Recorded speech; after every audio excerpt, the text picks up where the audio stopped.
Assalamualaikum warahmatullahi wabarakatuh. Perkenalkan, saya Novi Kristina Salma, NPM 1951010441. Baiklah, di sini saya akan memenuhi tugas mata kuliah metode penelitian. Berbicara mengenai metode penelitian, sebenarnya apa sih metode penelitian itu?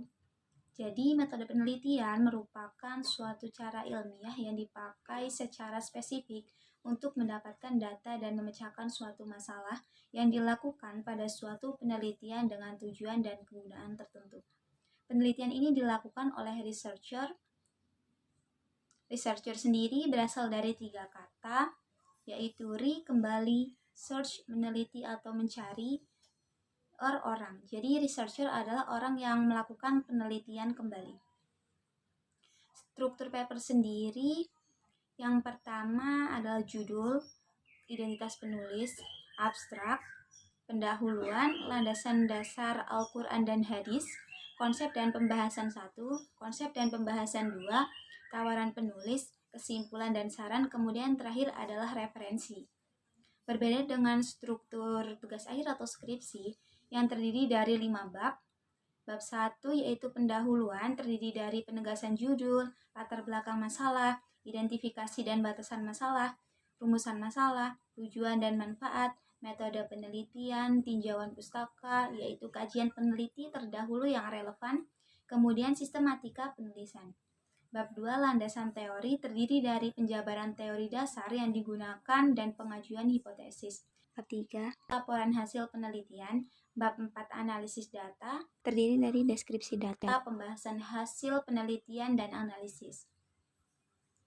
Bab 5 adalah kesimpulan dan saran, yang berisi kesimpulan dan juga rekomendasi. Di sini ada beberapa cara agar kita bisa mendapatkan judul.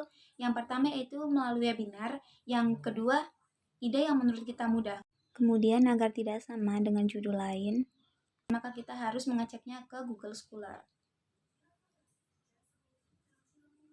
Dalam sebuah karya ilmiah, itu disarankan menggunakan 90% referensi yang berasal dari bahasa Inggris. Semakin banyak referensi yang dirujuk, maka paper kita akan semakin bagus. Namun yang dirujuk juga harus sesuai.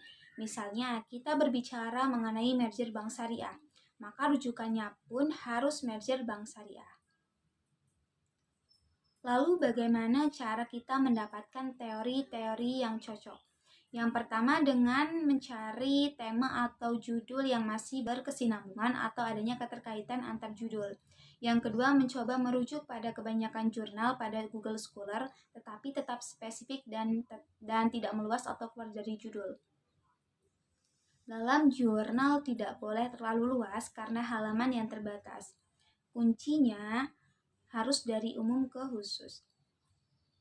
Selanjutnya mengenai latar belakang masalah. Latar belakang masalah sendiri merupakan informasi yang tersusun sistematis berkenaan dengan fenomena dan masalah problematik yang menarik untuk kita teliti. Dalam latar belakang terdiri dari problem, fenomena, data, dan juga grafik. Research gap sendiri merupakan kesenjangan penelitian antara teori dan praktek atau hasil penelitian terdahulu. Misalnya, Putri 2021 mengemukakan bahwa halal tourism mengalami penurunan selama COVID, sedangkan Cintami 2021 meskipun mengalami penurunan semasa COVID, namun investasi di sektor halal tourism tetap meningkat. Nah, penelitian ini berangkat dari inkonsisten penelitian terdahulu yang menyarankan adalah Lestari 2020 pada masa COVID diperlukan penelitian pariwisata yang lebih lanjut, khususnya dalam bidang investasi di pariwisata halal, sehingga penelitian kita melanjutkan saran dari penelitian Lestari dan menguji kembali penelitian Putri 2021 dan Cintami 2021. Rujukan referensi harus merujuk kepada sumber utama. Nah, di sini saya juga akan menjelaskan bagaimana cara menggunakan Mendeley. Nah, supaya teman-teman bisa lebih jelas, langsung aja kita simak videonya. Oke teman-teman, selanjutnya kita akan belajar bagaimana cara mensitasi jurnal dan cara membuat daftar pustaka secara otomatis melalui aplikasi Mendeley. Teman-teman bisa pastiin dulu bahwa teman-teman sudah memiliki aplikasi Mendeley. Jika teman-teman belum memiliki aplikasi Mendeley, bisa mendownloadnya. Kita ketik di sini download Mendeley Desktop.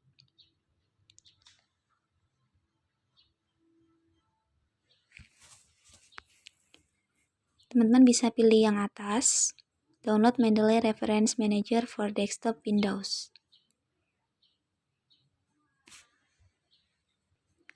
Nah, ini adalah tampilan untuk mendownload Mendeley. Jika teman-teman menggunakan Windows, maka teman-teman bisa langsung mendownloadnya.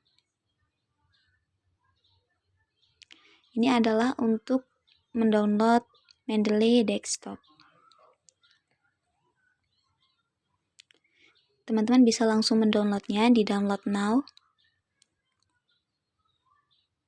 Jika teman-teman belum memiliki akun, maka teman-teman bisa langsung membuatnya dengan create account. Namun, jika teman-teman sudah memiliki akun, bisa langsung sign in dengan mengisi email dan juga password. Jika teman-teman sudah mendownload, menginstal, dan juga melakukan registrasi akun Mendeley, maka teman-teman bisa langsung masuk ke aplikasi Mendeley.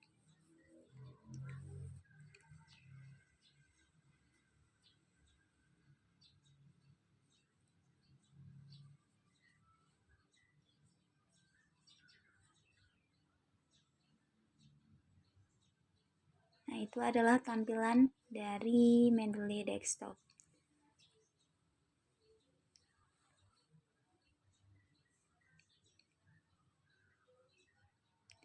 Di pojok sebelah kanan ada nama akun Mendeley yang teman-teman gunakan. Kemudian ini adalah library. Ini sudah banyak karena sudah sering saya gunakan. Jika teman-teman baru menggunakan akun Mendeley, maka library-nya masih kosong.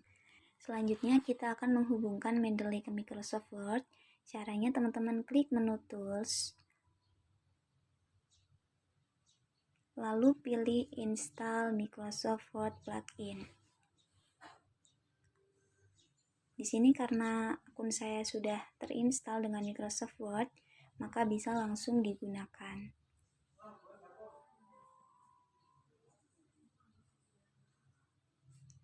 Oke, selanjutnya kita masuk ke laman Microsoft Word.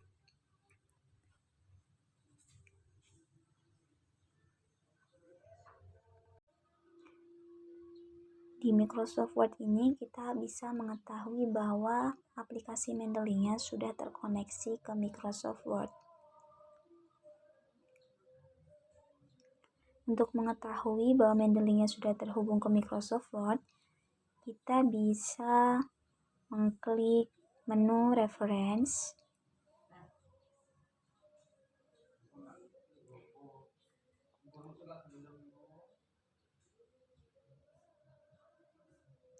Nah, di situ sudah terdapat logo Mendeley.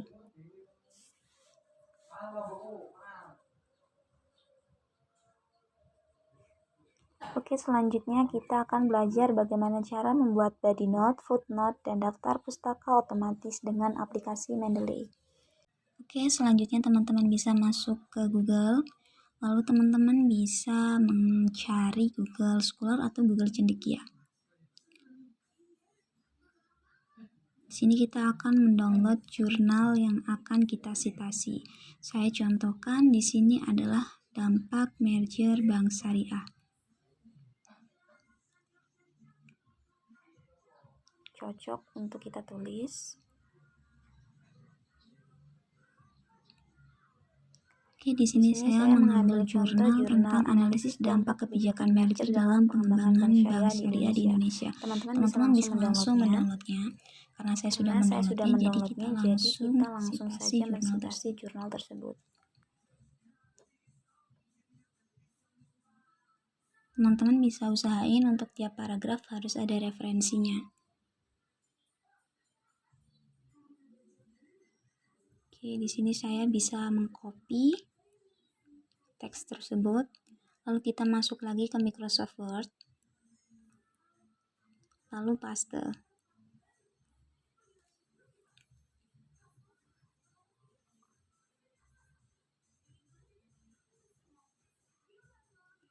Nah, di sini teman-teman bisa mengubah dari font stylenya.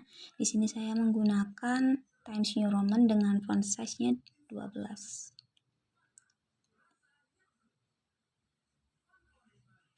Oke, selanjutnya teman-teman masuk lagi ke Google Scholar. Lalu teman-teman pilih kutip untuk mendownload referensinya. Lalu pilih RefName. Tunggu sampai proses download selesai. Teman-teman masuk lagi ke Mendeley, lalu buat folder baru dengan cara menambahnya. Lalu beri nama folder yang teman-teman inginkan. Oke, selanjutnya kita klik add. Lalu pilih jurnal yang teman-teman download tadi, lalu open. Nah, ini tampilannya. Di sebelah kanan ini adalah detail dari artikel. Kita masuk lagi ke Microsoft Word, lalu kita akan membuat body note. Kita klik reference, lalu insert citation. Go to Mendeley, lalu klik jurnal yang dikutip, lalu zip.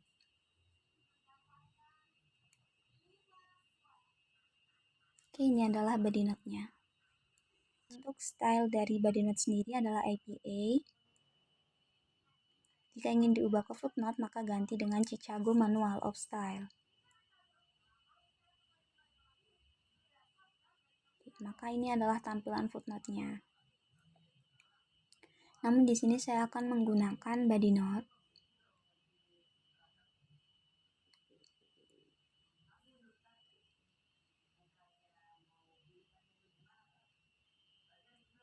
Oke, selanjutnya kita akan membuat daftar pustaka dari aplikasi Mendeley.